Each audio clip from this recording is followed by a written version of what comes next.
any problem with Yoruba people. I don't hate Yoruba people. Come to even think of it, the Yoruba that I know, the original Yoruba, real Yoruba, are the Oyo people. And Oyo people are my brother. I see them as my brothers. The kingdom was founded by Oromiyan, whom we know as Edo people, as Omononya, the son of Ekaladera, our son, who in turn was the son of our last Ogiso. All right. So I do not have a problem with Yoruba people. The people that I have a problem with are these Ife-centric elements who are trying to distort history by every means. Go and look online. Go and check Wikipedia and see what these people have done. They are trying to write themselves into other people's history of greatness. These are the people we are trying to expose here. So disrespect, but you really deserve some disrespect. Because you have been doing too much, sir. You have been doing way too much. You come on social media, you go everywhere, you distort people's history with impunity. You distort people's history, even the world history. You distort people's history with impunity. Nobody asks questions because you are the Ooni of Ife. Now, aside doing this, you also gather some urchins and sponsor them, allegedly, sponsor them to distort other people's history. I could say this because I've seen you giving some of these people award. That is some sign of encouragement. But that aside, I have been mute about this until this morning. I came across this video. You know, the problem these people have, these Yoruba people, even the other people, I do not want to mention their name, is because the problem they have is that the elders who are supposed to tell the truth, most of the elders, they don't say the truth. So just please listen to or see this video that I saw this morning. The truth is, whether the Oyo people accept it or not, a son cannot be bigger than his father, not to talk of his grandfather. Okay. The claim that Oyo was an empire, that empire was destroyed since 1790. The Fulani warriors destroyed that Oyo empire in 1790. And Oyo became wanderers with no homeland until they got to Agoja. And the Ashipa gave them land to dwell in and cultivate. As at that time, the military prowess that they had been transferred to Ibadan. Ibadan became the warlord, to the extent that Ibadan, at a time, determined who was going to be the Alaafin of Oyo. So, if you are claiming that military prowess that time, it is actually Ibadan that's supposed to be claiming that right now. So, the power that Alaafin is claiming now, that power is gone since 1790. So, over 200 the years Ooni ago. is supposed to be the supreme. Ooni is the supreme traditional ruler in Yoruba land. You heard that clown. I don't know who he is. I don't care. I think he was introduced as a professor. I watched the full interview. But if you see the full interview as I did, you will agree with me that that man is a licensed fool. Thanks for clicking on this channel. Please subscribe to FO's blog history and click on the notification button so that whenever we upload a new video you will be notified. Alaafin of Oyo is superior.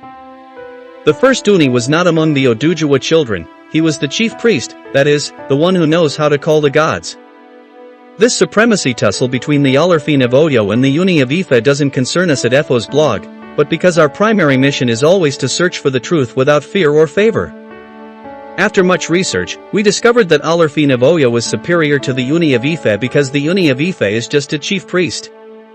That is why Inle Ife never metamorphosed into an empire. She remains a sacred place for some Yorubas, and Ooni remains the chief priest of all deities in Ife. Alaafin of Oyo is superior is a matter of historical and contemporary debate, with some historical accounts and certain modern viewpoints asserting the Alaafin's political supremacy as the ruler of a vast empire, while others argue for the Ooni of Ife's superiority as the spiritual head of the entire Yoruba nation. The Oyo Empire, under the Alaafin, held significant political and military power, and the British recognized the Alaafin as the head of the Yoruba nation for the Treaty of Cessation. However, the Ooni of Ife, due to Inle Ife being the spiritual center and cradle of Yoruba civilization, is widely considered the most revered figure. The arguments for the Alaafin's superiority are as follows. 1. Historical political power. The Alaafin of Oyo was the supreme political overlord of the Oyo Empire, one of the largest West African empires at the time, and the most important of the Yoruba principalities. 2. British recognition. The British recognized the Alaafin as the superior head of the Yoruba nation when signing the Treaty of Cessation, preferring to interact with the leader of the dominant political entity. 3. Modern claims. Some contemporary figures, like the Alaafin of Oyo, have asserted that the title of Alaafin is supreme among Yoruba monarchical titles. The arguments for the Ooni's superiority, or equally high status, are as follows. Spiritual leadership. The Ooni of Ife is the spiritual head of the entire Yoruba nation and the custodian of their culture and traditions. Cradle of civilization. Ile-Ife, the seat of the Ooni, is considered the undisputed origin and cradle of Yoruba civilization, a position of deep spiritual significance. Symbolic authority. While the Alaafin held political power, the Ooni holds spiritual authority, which is a different but equally important form of leadership within the Yoruba context. In conclusion, the debate highlights a divergence between the Alaafin's traditional political and imperial supremacy and the Ooni's spiritual and cultural preeminence. Therefore, the Alaafin is definitely superior. Our brother Izomo Kakadu is here to express his perspective on this supremacy tussle. He said we, the Edos, don't have any problem with the Yorubas, but those Ife-centrics are the ones going to Wikipedia to write themselves into other people's greatness. They are people we are trying to expose here. The Ooni of Ife has been doing a lot to earn disrespect. He goes about distorting people's history, including world history. He even sponsored some on social media to distort people's history, allegedly. They created artificial Ife in Osun State with the help of the British, and everyone believes that is the original Ife, while the real and original Ife is in Kogi State, which the Edo people know as Yuhi. When did Ooni of Ife become everybody's father? He asked. Please sit down and watch this explosive analysis from Izomo Kakadu. This is not my regular type of video. So this video is obviously done impromptu. Alright, and this, I want to quickly say a thing or two about this saga between the Ooni of Ife and His Royal Majesty Alaafin of Oyo, Kabiyesi. You know, since all of this started, I decided not to say anything because first of all, I do not consider it as my problem, not directly. Though indirectly it concerns me as an Edo person and a honest or an honest historian. So the fact that this is a great distortion of history concerns me somehow, but I decided not to talk. And the reason being that, you see, we have been out here trying to say the truth, trying to expose Ile-Ife, trying to expose the lies upon which Ile-Ife was founded, and try to expose the truth about the position of the Ooni. And this has earned us very bad names.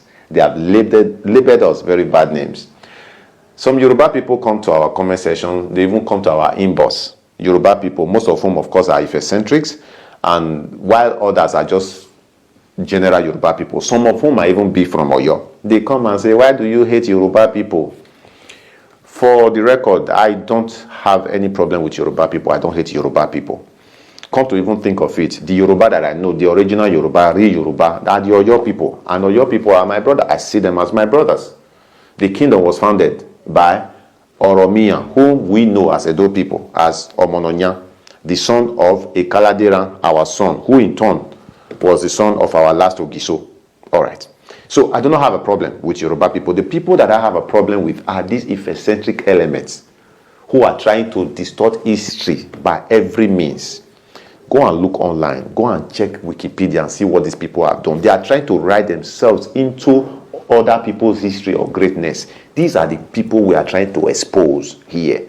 So we do not have any problem with Yoruba people. Then secondly, a disclaimer.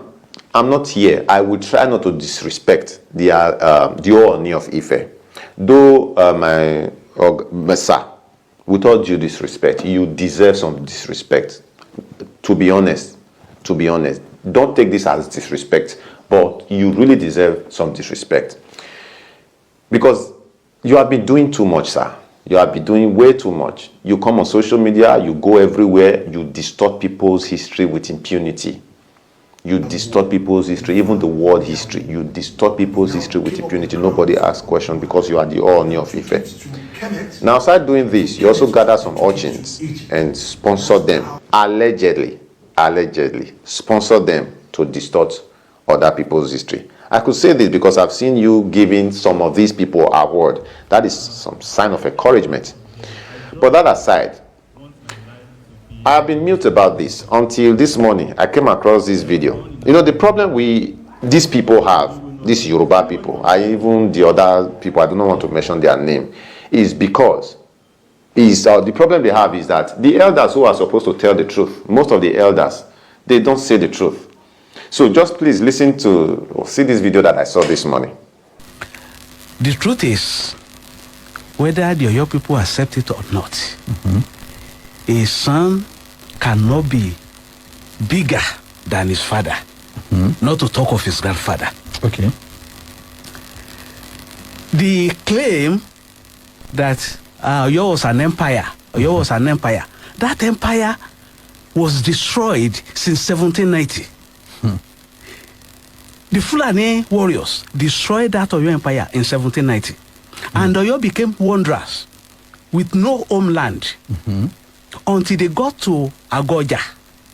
And the Ashipa gave them land to dwell in and cultivate. As at that time, the military prowess that they had been transferred to Ibadan.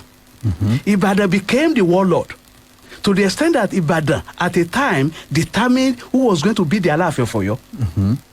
So if you are claiming that military prowess that time, it is actually Ibadan that's supposed to be claiming that right now.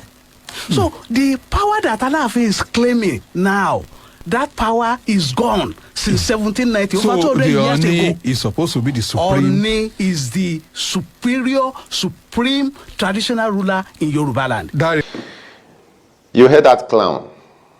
I don't know who he is. I don't care. I think he was introduced as a professor. I watched the full interview. But if you see the full interview as I did, you will agree with me that that man is a licensed fool.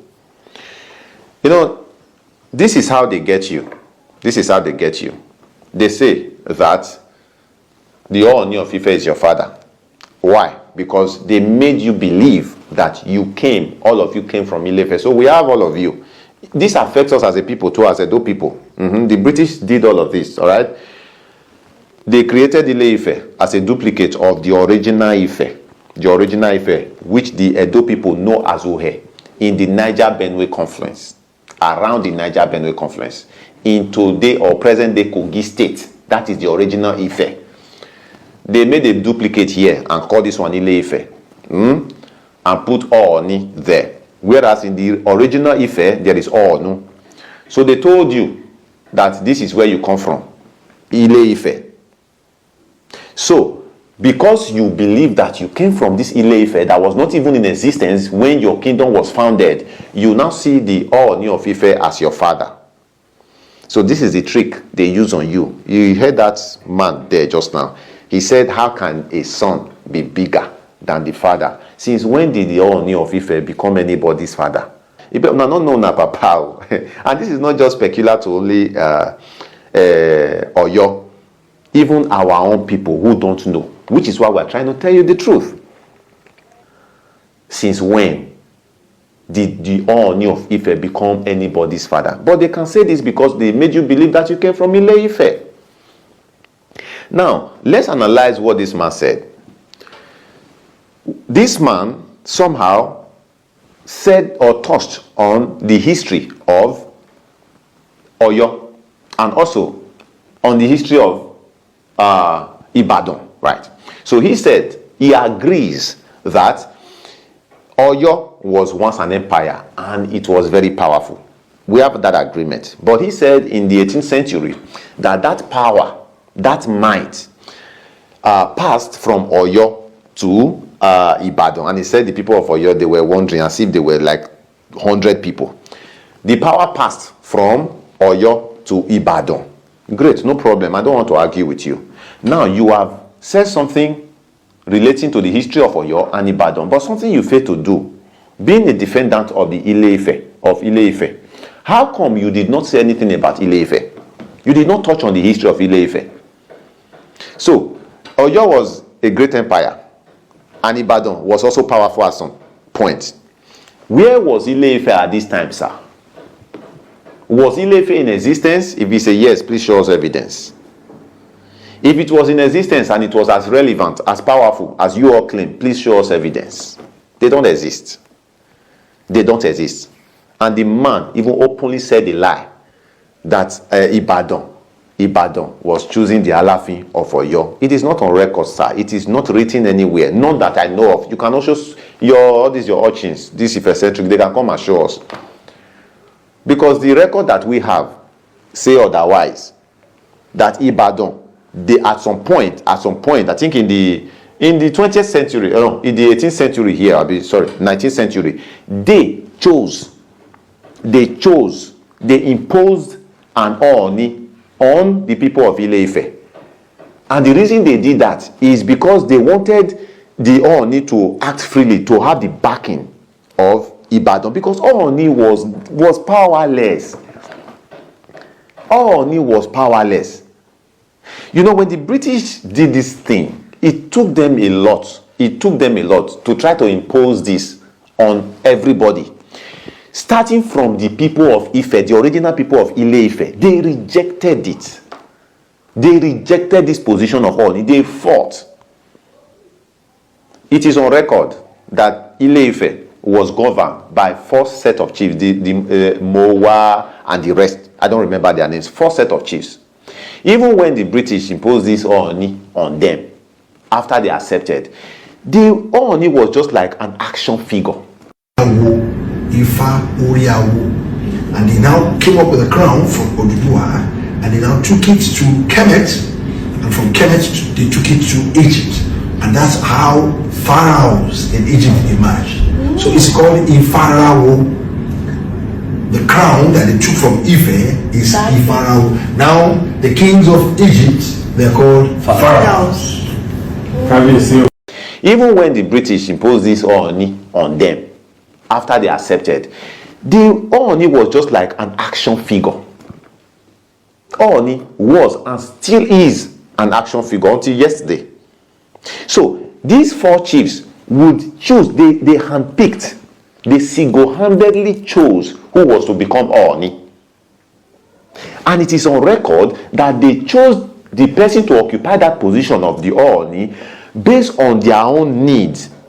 They watch out for those people who, or anybody who would have their interest, who will say yes sir to them, who would do anything that they say, who would take instructions from them. It is on record. I'm not the one saying this. That is the position of the Ooni, and he was never a king. He was just a priest. He was just a priest. He had problem with the people of Ile-Ife. They rejected him. So, when in history was Ile-Ife ever important or powerful so that you compare the Ooni of Ife with a whole Alaafin of Oyo? A whole Alaafin of Oyo, people who gave you what you have as a Yoruba people.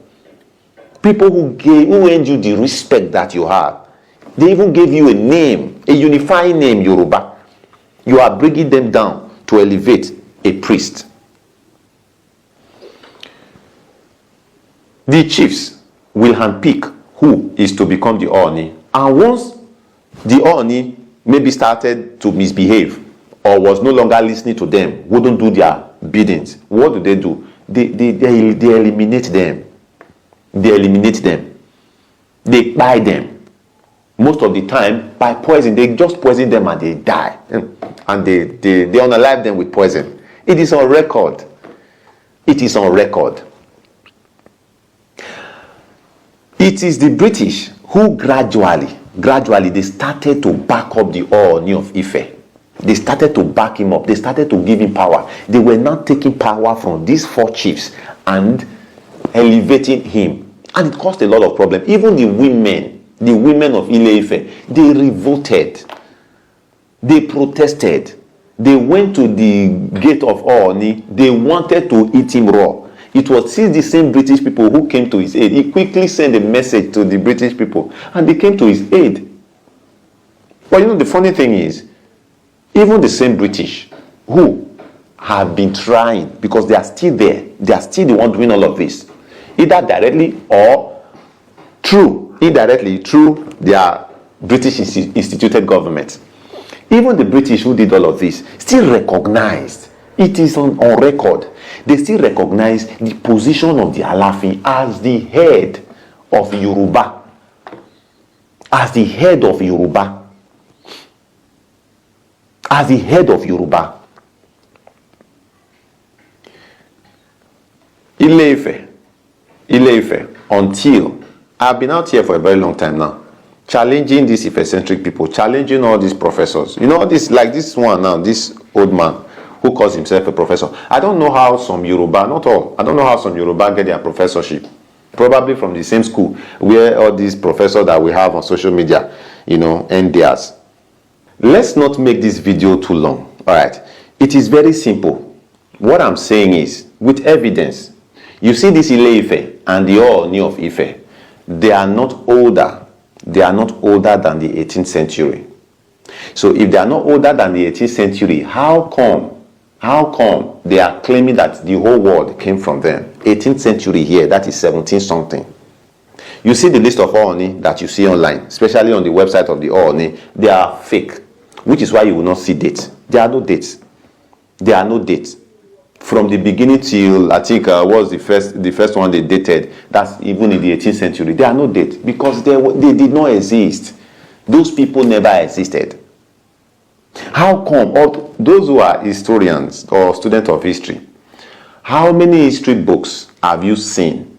How many history books prior to the 18th century? How many history books that was written that you see Ile-Ife mentioned? As far back as 15th century, that's 14 something, Benin had appeared in history book by the Europeans, not of course not Africans, by the Europeans, 14 something. And later, I think around 16th century, other kingdoms like this Oyo, Ijebu, Ketu and the rest, they appeared in history books too. You will never find Ile-Ife. Ile-Ife, but it's never found. How come? As important and as great as Ile-Ife was, how come?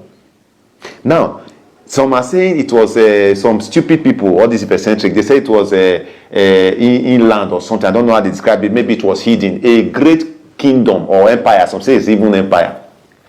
A great kingdom like that was hidden. These travelers, the business people, all the kinds of people, the Europeans who came to Africa and wrote about kingdoms, they never found Ife. They did not even have to go there. See, this original Ife that I'm telling you, that is around the Niger-Benue confluence in today's Kogi state, as far back as 15th century, 14 something, it was mentioned in history book. It was mentioned in history book. Now, the people who wrote it, the Portuguese who wrote that book, did not actually visit Ife. Did not visit, yes, Ife Uhe. But it was, something was said about it. Now, the ambassador from Benin to Portugal as at that time, yes, as at 15th century, Benin already had an embassy in Portugal as a country. Benin as a country. Benin Empire already had an embassy in Portugal. So the ambassador from Benin to Portugal, that is the person of Onku of Ugoton, mentioned this Uhe and the Ogenenue to the king of Portugal at that time. That is to show how important, how relevant Uhe, though it was small, it was not big, but we saw it as a spiritual home. So it was mentioned to the king of Portugal and it was written in a history book. Where was Ile-Ife? You will never find any history book before the 18th century where they mention Ile-Ife. Well, I do not want this video to be too long. Everyone who knows the truth, I'm happy this is happening. So I hope that more more Oyo people like Adedayo and the rest will come out now and begin to say the truth. And when you're saying the truth, show evidence, show receipt. That is what we do here. All these first century people, ask them their history. They don't know. They don't know. Ask them where they were before the 18th century. No record, nothing at all. And we also know what the history is like from that 18th century, which is part of which I just narrated. So how the Ooni of Ife automatically became an emperor or became a king from a priest that was imposed on the people that they never accepted? How he became an emperor, I don't know. You are now raising shoulders with the whole Alaafin of Oyo. He was nothing more than a priest. But today, he carries himself as a king, which I actually have no problem with. You can wake up and become a king. I call myself, I'm the king of my household. I'm the king of my household. But know your boundaries. Know your boundaries.